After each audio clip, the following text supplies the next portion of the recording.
appreciate the demonstration of consciousness and the consciousness that exists within the context of Christ's universal temple. Don't sit here, though, for 1 moment or 1 hour or 1 year or 1 decade and not get the fiber of what's going on in this place.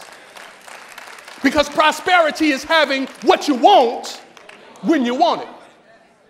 And so there is a power in prosperity. And often the power of prosperity is offset by the appearances in your life, world, and affairs. See, if I had to go in to the Rolex store and they said, let me run your credit. Now, I'm not necessarily talking about my credit. I'm just saying hypothetically. They said, let me run your credit. And I said, no, thank you, because I'm aware of what my credit score is. I can limit my prosperity by thinking that I am limited by my credit. But how many of you realize, and get this straight, I think it's important to have good credit. I think it's responsible to have good credit. Yeah, somebody give me an amen right there. Let's bless the body as we work through this. But even if your credit says no, your prosperity consciousness can say yes. See, because if God is for you, then your credit can't be against you. If God has it in store for you, then the closed door can't keep it from you. Oftentimes we stop too soon. We quit too early. We fail before we're finished. What you have to do is be willing to press on to the mark of the high calling, because prosperity requires that you have the consciousness to dance with her. And when you've got the consciousness to dance with her, she'll shower you with her blessings. But until you get the consciousness, you should never stop pushing toward the mark of the high calling. Prosperity is your birthright. You should never be without the good that was established for you in the beginning. I love it when the psalmist sings, God is my shepherd. I shall not want. He maketh me to lie down in green pastures. You ever seen a green pasture? Green pastures are lush. Green pastures are plush. Green pastures are comfortable. Green pastures are inviting. This is how your life is supposed to be. You're supposed to be plushed out. You're supposed to be lushed out. Your soul should be inviting new opportunities for growth and expansion to you. See, because God is your shepherd. Your job is not your shepherd. Your spouse is not your shepherd. Your mate is not your shepherd. Your investments are not your shepherds. If all of those things were to fail, God still endures to the end. Because prosperity is the consciousness of God in action. And when you know what you want, and you line up what you want with the consciousness of God, what can keep it from you?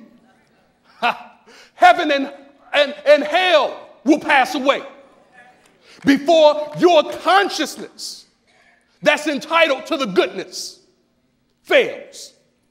But you have to understand your power. You have to understand what you're working with. You have to be willing to push past the closed doors that say no. Prosperity is your birthright. Start talking to those doors. Yeah. Think. You know what I'm saying? Think. Speak. Think. Speak. Don't just let your situations tell you what it is. No. Because one of you have dominion, and it's not your situation. One of you has dominion, and it's not your limitation. As a matter of fact, the limitations really aren't even yours. They're just something that you created. It's like a Dr. Frankenstein. if you will put it down, you can raise up something new because you have power and prosperity. Are you with me? There's a difference between spiritual prosperity and material prosperity. Let's get this.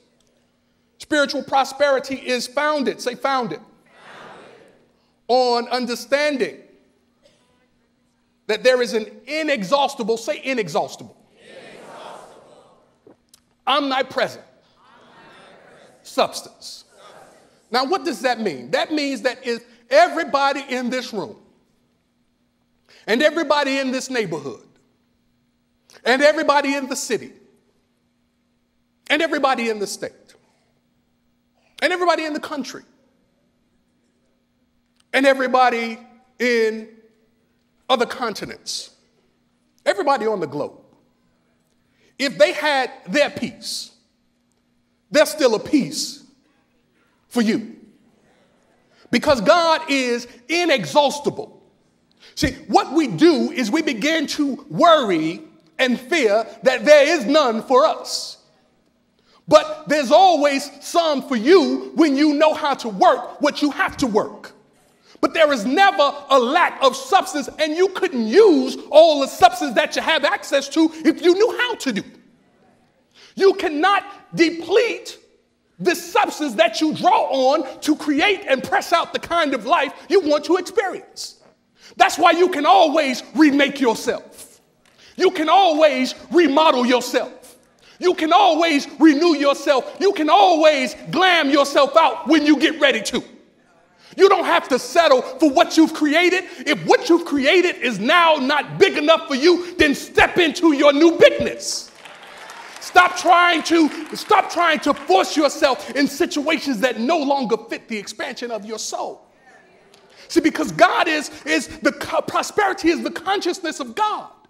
And with each step that you take in the awareness of God, the space that you were once in no longer fits you. That's why the scripture says you don't put new wine in old wine skins. Your soul, once your soul begins to expand with this new awareness, your old experience, your old consciousness cannot hold this new emergence of God that's having its way with you. But stop being scared.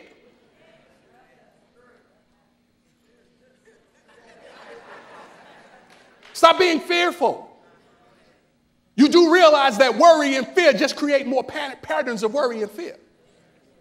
You wonder why you can't get out. You wonder why you're trapped. You wonder how it is you got yourself into this labyrinth of mess that you don't want to be in. It's because you keep thinking stuff that won't get you out of the maze. It only shows you another dead end.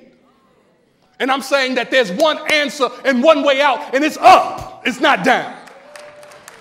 You got to be willing to go up in consciousness. When you're talking about spending time with God, you got to be willing to go up. Because I realize that we say that God is omnipresent, meaning that God is everywhere. And scripture says that if I make my bed in hell, you're there also. But the only hell is the one that you produce. And don't be expecting God to dwell there when God's looking for you to be dwelling in the heavens. You got to be willing to get out of the recesses of your soul. You got to be willing to get out of the dregs of your soul. You got to be willing to get out of the ill-fitting aspects of your soul. You got to be willing to walk in this Christ presence that is you. You got to be willing to be you. I'm trying to figure out if you're going to walk in the prosperity. Are you willing to be you, or are you going to keep pretending to be somebody else? At some point, you will stand up and you'll give account for the truth of who you are. And it's only to you. Because you'll keep experiencing situations that don't work for you. You'll keep experiencing environments that don't work for you. You'll keep experiencing lack that does not work for you. Every time you come in, you hear something that says, I'm bigger than this. I'm better than this. I'm larger than this. I'm more than this. I can do more than this. I'm older than this. I got more than this. Every time you hear something, it's going to push you further. And the more you push back, it'll be like fighting against yourself. But there is power in prosperity, and I'm simply saying that you have an opportunity to be that which you're called forth to be. The last piece is the purpose of prosperity. The purpose of prosperity. Here is the purpose of prosperity. It's not so that you can be blessed. That's a good sentiment. But our example must come from the example we get from God. Our example must come from the example we get from Jesus.